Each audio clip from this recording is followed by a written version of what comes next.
ನಮಸ್ಕಾರ. IPL ಧಮಾಕ ವಿಶೇಷ ಕಾರ್ಯಕ್ರಮಕ್ಕೆ ಸ್ವಾಗತ. ನಾನು ಚಿದಾನಂದ ರುದ್ರಾಪುರ್ಮಾಡ್. ರಾಯಲ್ ಚಾಲೆಂಜರ್ಸ್ ಬೆಂಗಳೂರು ಈ ಸಲ ಕಪ್ ಬೆಂಗಳೂರು ಪಾಲಾಗುತ್ತಾ? ಹೌದು, ಈಗಾಗಲೇ RCB ತನ್ನ ಗೆಲುವಿನ ನಾಗಾಲೋಟವನ್ನ ಮುಂದುವರಿಸಿದೆ. ಕೋಟಿ ಕೋಟಿ ಅಭಿಮಾನಿಗಳ ಕನಸನ್ನ ನನಸು ಮಾಡುವಂತಹ ಹತ್ತಿರದಲ್ಲಿ ಇವತ್ತು RCB ಬರ್ತಾ ಇದೆ.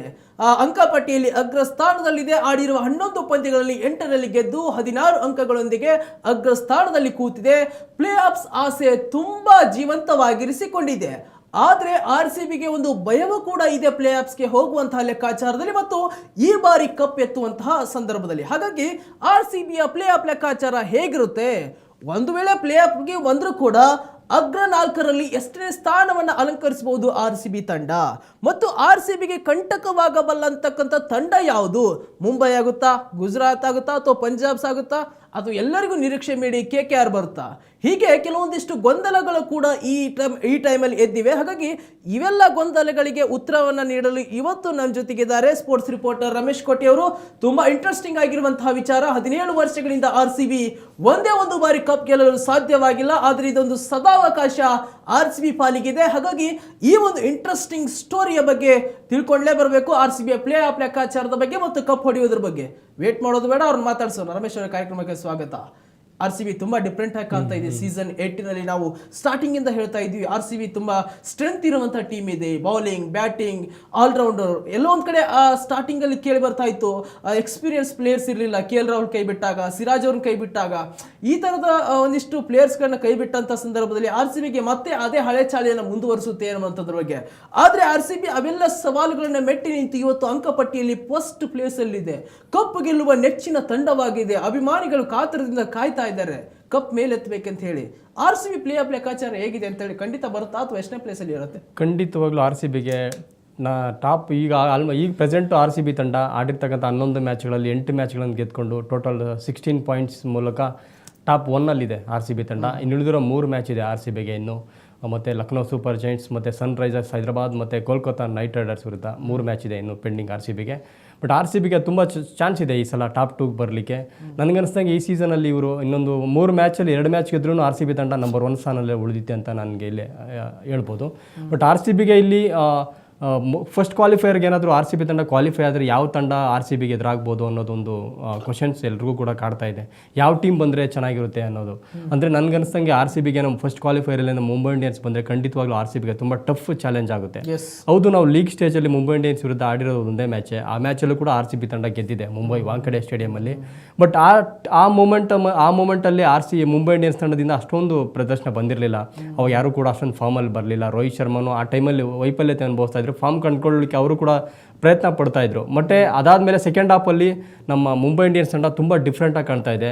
ಸೂರ್ಯಕುಮಾರ್ ಯಾದವ್ ಆಗ್ಬೋದು, ಮತ್ತು ರಯಾನ್ ರಿಕಲ್ಟನ್ ಆಗ್ಬೋದು, ಮತ್ತು ರೋಹಿತ್ ಶರ್ಮಾ ಆಗ್ಬೋದು, ಮತ್ತು ಹಾರ್ದಿಕ್ ಪಾಂಡ್ಯ, ತಿಲಕ್ ವರ್ಮಾ, ಸೂರ್ಯಕುಮಾರ್ ಯಾದವ್ ಅವರು ಸಖತ್ತಾಗಿ ಬ್ಯಾಟಿಂಗ್ ಮಾಡ್ತಾ ಇದ್ದಾರೆ. ಬ್ಯಾಟಿಂಗ್ ಸಖತ್ತಾಗಿ ಬರ್ತಾಯಿದೆ ಎಲ್ಲರ ಕಡೆಯಿಂದನೂ. ಸೊ ಒಂದು ಡಿಫ್ರೆಂಟ್ ಟೀಮಲ್ಲಿ ಕಾಣ್ತಾ ಇದೆ. ಅವರು ಕಂಟಿನ್ಯೂಸ್ ಆಗಿ ಎತ್ಕೊಂಡ್ಬಂದಿದ್ದಾರೆ ಮ್ಯಾಚಸ್. ಅವರು ಸೆಕೆಂಡ್ ಹಾಫಲ್ಲಿ ಮುಂಬೈ ಇಂಡಿಯನ್ಸ್ ತಂಡ ಒಂದು ಒಳ್ಳೆ ಭರ್ಜರಿ ಕಂಬ್ಯಾಕ್ ಮಾಡಿದ್ದಾರೆ ಅವರು ಈ ಟೂರ್ನಮೆಂಟಲ್ಲಿ. ಸ್ಟಾರ್ಟಿಂಗಲ್ಲಿ ನಾವು ಅವ್ರು ಸೋಲ್ತಾ ಇದ್ದಾಗ ನಾವು ಅಂದ್ಕೊಂಡ್ವಿ ಮುಂಬೈ ಇಂಡಿಯನ್ಸ್ ಈ ಸಲನೂ ಪ್ಲೇ ಆಫ್ಸ್ಗೆ ಕ್ವಾಲಿಫೈ ಆಗೋದು ಕಷ್ಟ ಅಂತ ನಾವು ಅಂದ್ಕೊಂಡ್ವಿ. ಬಟ್ ಆಮೇಲೆ ಮುಂಬೈ ಇಂಡಿಯನ್ಸ್ ತಂಡ ಅವ್ರು ಕಂಬ್ಯಾಕ್ ಮಾಡಿದ ರೀತಿ ತುಂಬ ಅದ್ಭುತವಾಗಿದೆ. ಸೊ ಅಲ್ಲಿರ್ತಕ್ಕಂಥ ಕೀ ಪ್ಲೇಯರ್ಸು ತುಂಬ ಚೆನ್ನಾಗಿ ಆಡ್ತಾ ಇದ್ದಾರೆ. Especially Jasprit Bumrah bowling department ಯಾವಾಗ ಅವರು ಸೇರ್ಪಡೆ ಆದರೂ ಅವಾಗಿಂದ ಮುಂಬೈ ಇಂಡಿಯನ್ಸ್ ತಂಡ ತುಂಬ ಡಿಫ್ರೆಂಟಾಗಿ ಕಾಣ್ತಾ ಇದೆ.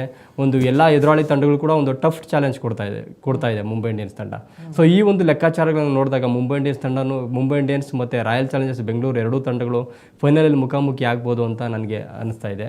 ಸೊ ಬೇರೆ ತಂಡಗಳು ನೀವು ಗುಜರಾತ್ ಟೈಟನ್ಸ್ ಕೂಡ ಇದು ಚೆನ್ನಾಗಿ ಆಡ್ತಾ ಇದ್ದಾರೆ. ಅವರು ಕೂಡ ಟೇಬಲಲ್ಲಿ ಟಾಪ್ 4ಅಲ್ಲಿದ್ದಾರೆ. ಗುಜರಾತ್ ಟೈಟನ್ಸ್ ಆಗ್ಬೋದು, ಡೆಲ್ಲಿ ಕ್ಯಾಪಿಟಲ್ಸ್ ಆಗ್ಬೋದು, ಮತ್ತು ಪಂಜಾಬ್ ಕಿಂಗ್ಸ್, ಈ ಟೀಮ್ಸು ಕೂಡ ತುಂಬ ಚೆನ್ನಾಗಿ ಆಡ್ತಾ ಇದ್ದಾರೆ. ಬಟ್ ನನಗೆ ಈ ತುಂಬ ನಾನು ನೋಡ್ತಾ ಇದ್ದೆ ತಂಡಗಳ ಪರ್ಫಾರ್ಮೆನ್ಸ್ ನಾವು ನೋಡ್ತಾ ಇದ್ದರೆ ಮುಂಬೈ ಇಂಡಿಯನ್ಸ್ ತಂಡ ಈ ಸಲ ಬರ್ಬೋದು, ಫಸ್ಟ್ ಕ್ವಾಲಿಫೈಯರ್ಗೆ RCB ವಿರುದ್ಧ ಸೆಣಸಾಡ್ಬೋದು ಅಂತ ನನಗೆ ಅನಿಸ್ತಾ ಇದೆ. ನಾನು ಕೂಡ ಲಾಸ್ಟ್ ಈಗ RCB ಬೆಂಗಳೂರಲ್ಲಿ ಇರುವಂತಹ ಎಲ್ಲ ಪಂದ್ಯಗಳ ಬಗ್ಗೆ ಹೊರಗಡೆ ಫ್ಯಾನ್ಸನ್ನು ಮಾತಾಡ್ಸ್ಲಿಕ್ಕೆ ಹೋಗಿದ್ದಾರೆ ರಮೇಶ್ ಅವರೇ. ಸುಮಾರು ಫ್ಯಾನ್ಸ್ಗಳು ಕೂಡ ಇದೇ ಹೇಳ್ತಾ ಇದ್ರು. ನಾನು ಅವ್ರೊಂದು ಕ್ವಶನ್ ಕೇಳ್ತಾ ಇದ್ದೆ, RCBಗೆ ಈ ಬಾರಿ ಕಂಟಕವಾಗಬಲ್ಲ ಅಥವಾ ಅವ್ರಿಗೆ ಫೈಟ್ ಕೊಡಬಲ್ಲ ಅಂತ ಟೀಮ್ ಯಾವುದು ಅಂತಂದ್ರೆ ಸುಮಾರು ಜನ ಕೂಡ ಮುಂಬೈ ಟೀಮನ್ನೇ ಚೂಸ್ ಮಾಡಿದ್ರು. ಯಾಕಂತಂದ್ರೆ ಆ ಥರದ ಒಂದು ಗೇಮ್ ಕಾಣ್ತಾ ಇದೆ ಈಗ. ಮುಂಬೈ ಟೀಮ್ ಯಾವಾಗಲೂ ಕೂಡ ಮುಂಬೈಗೊಂದು ಇತಿಹಾಸ ಇದೆ.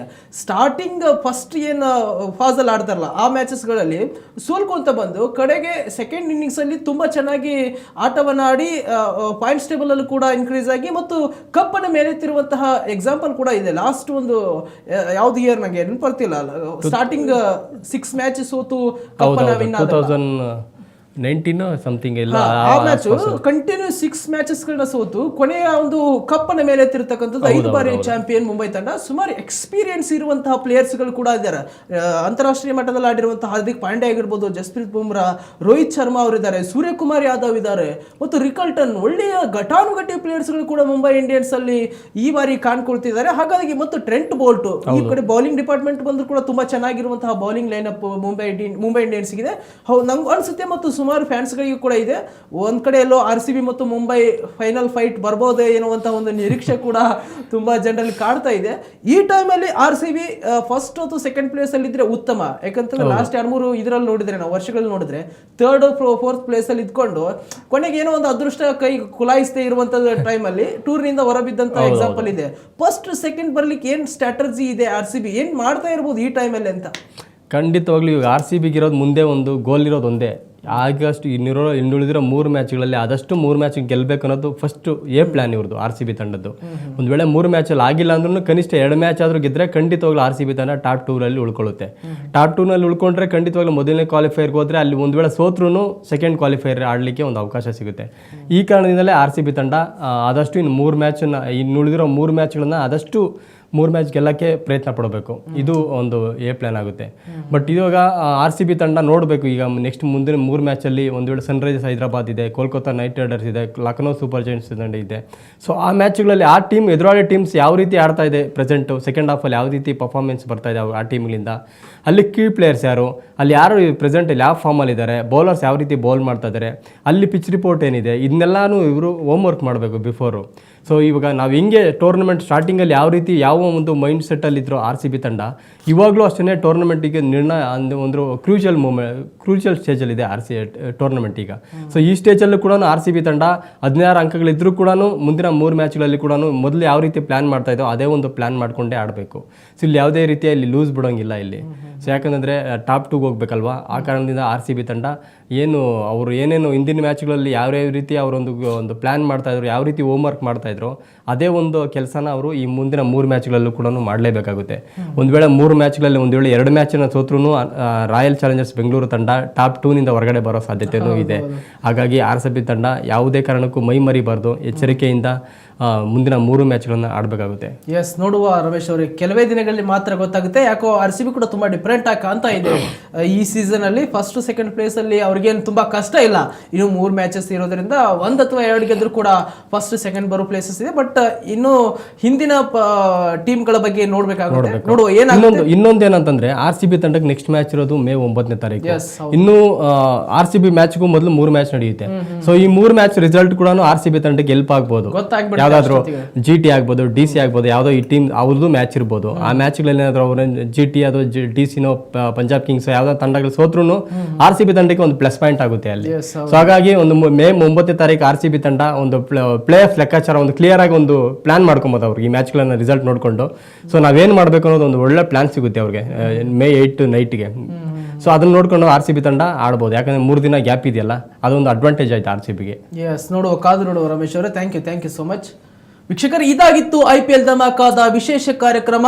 RCBಯ ಪ್ಲೇ ಆಫ್ಸ್ ಕನಸು ಈಗಾಗಲೇ ಜೀವಂತವಾಗಿರಿಸಿಕೊಂಡಿದೆ ಎನ್ನುವುದಕ್ಕಿಂತಲೂ ಕೂಡ ಪಕ್ಕಾ ಮಾಡಿಕೊಂಡಿದೆ ಎನ್ನಬಹುದು ಈ ಸಂದರ್ಭದಲ್ಲಿ. ಹಾಗಾಗಿ RCB ಸೀಸನ್ 18 ನಲ್ಲಿ ನೆಕ್ಸ್ಟ್ ಲೆವೆಲ್ ನಲ್ಲಿ ಕಾಣ್ತಾ ಇದೆ. ಅಭಿಮಾನಿಗಳ ಕನಸನ್ನು ನನಸು ಮಾಡುವಂತಹ ಎಲ್ಲ ಕ್ಷಣಗಳಿಗೂ ಕೂಡ RCB ಈ ಒಂದು ಹಂತದಲ್ಲಿ ಇರುವಂತದ್ದು.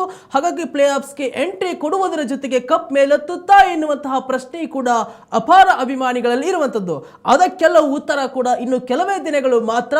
ಹಾಗಾಗಿ IPL ಇನ್ನು ಮೇಲಿಂದ ತುಂಬಾ ರಂಗೇರ್ತಾ ಇದೆ. ಪ್ರತಿ ಪಂದ್ಯಗಳು ಕೂಡ ಕಾವನ್ನ ಪಡೆದುಕೊಳ್ಳುತ್ತಿದೆ, ಅಬ್ಬರದ ಪಂದ್ಯಗಳು ನಡೆಯುತ್ತಿವೆ. ಹಾಗಾಗಿ ಇನ್ನು ಇದ್ದಷ್ಟು ದಿನಗಳ IPL ಪಂದ್ಯಗಳ ಬಗ್ಗೆ ನಾವು ನಿಮಗೆ ತಿಳಿಸಿಕೊಡುವಂತಹ ಕೆಲಸವನ್ನು ಮಾಡ್ತೇನೆ. ಪ್ರತಿ ಪಂದ್ಯಗಳ ಸ್ಪೆಷಲ್ ಸ್ಟೋರಿಗಳ ಬಗ್ಗೆ ನಮ್ಮ ವಿಶ್ವವಾಣಿಯ IPL ಧಮಾಕದ ವಿಶೇಷ ಕಾರ್ಯಕ್ರಮದಲ್ಲಿ ತಿಳಿಸಿಕೊಡುವಂತಹ ಕೆಲಸವನ್ನೇ ಮಾಡ್ತೇವೆ. ನೀವು ನೋಡ್ತಾ ಇರಿ ನಮ್ಮ ವಿಶ್ವವಾಣಿಯ IPL ಧಮಾಕ ವಿಶೇಷ ಕಾರ್ಯಕ್ರಮವನ್ನ. ನಮಸ್ಕಾರ.